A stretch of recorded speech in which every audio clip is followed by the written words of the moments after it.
And Iran has also agreed to the most robust and intrusive inspections and transparency regime ever negotiated for any nuclear program in history. Recent reports coming out of the Iran nuclear talks, specifically that the administration may be backing off its demand that Iran allow inspections of its nuclear sites at any time. Our diplomacy is at work with respect to Iran, where for the first time in a decade we've halted the progress of its nuclear program and reduced its stockpile of nuclear material. A statement the Washington Post today greeted with 3 Pinocchios for accuracy.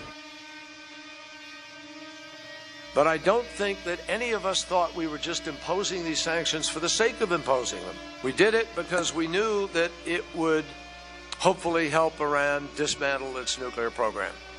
That was the whole point of the regime. Iran is not going to simply dismantle its program because we demand it to do so. There is no right to enrich. We do not recognize a right to enrich. There is no right to enrich in the NPT, but neither is it denied. At the end of this, I can't tell you they might not have some enrichment. We know that they don't need to have a underground fortified facility like Fordo in order to have a peaceful nuclear program. Our facilities will continue. We will continue enriching, and we will continue the Fordo facility. Wants Iran to disclose past military-related nuclear activities. Iran is increasingly looking like it's not going to do this. Is the U.S. prepared to accept that? No, they have to do it. It will be done. If there's going to be a deal, it will be done. Iran specifically accounting for what they did at one point in time or another, we know what they did. We have no doubt.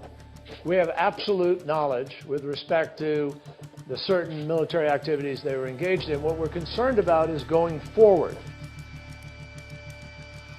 We can envision an end state that gives us an assurance that even if they have some modest enrichment capability, it is so constrained and the inspections are so intrusive that they, as a practical matter, do not have breakout capacity.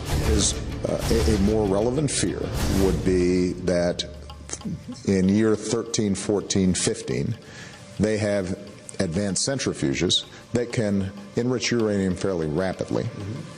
And at that point, the breakout times would have shrunk almost down to zero.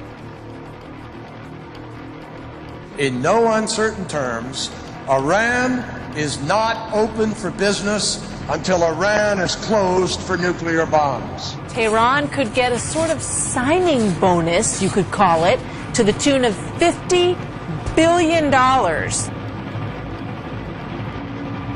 So it is true that in these first 6 months, we have not shut down all of their production of any ballistic missile that could have anything to do with delivery of a nuclear weapon, but that is indeed going to be part of something that has to be addressed as part of a comprehensive agreement. The scope of this agreement, if there is one, is the nuclear program.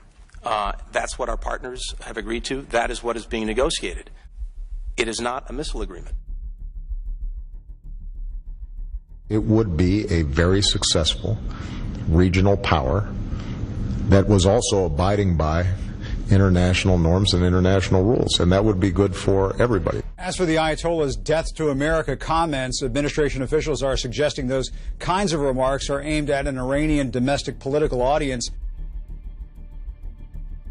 Everything that Iran was supposed to do, they have done with respect to this. The world is safer, and this is a smart deal. Reports say Iran's nuclear stockpile has increased by 20% over the last 18 months.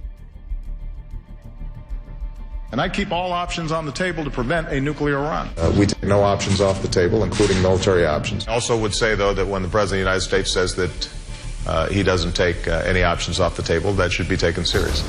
A military solution will not fix it. Even if the United States participates, it would temporarily slow down an Iranian nuclear program, but it will not eliminate it.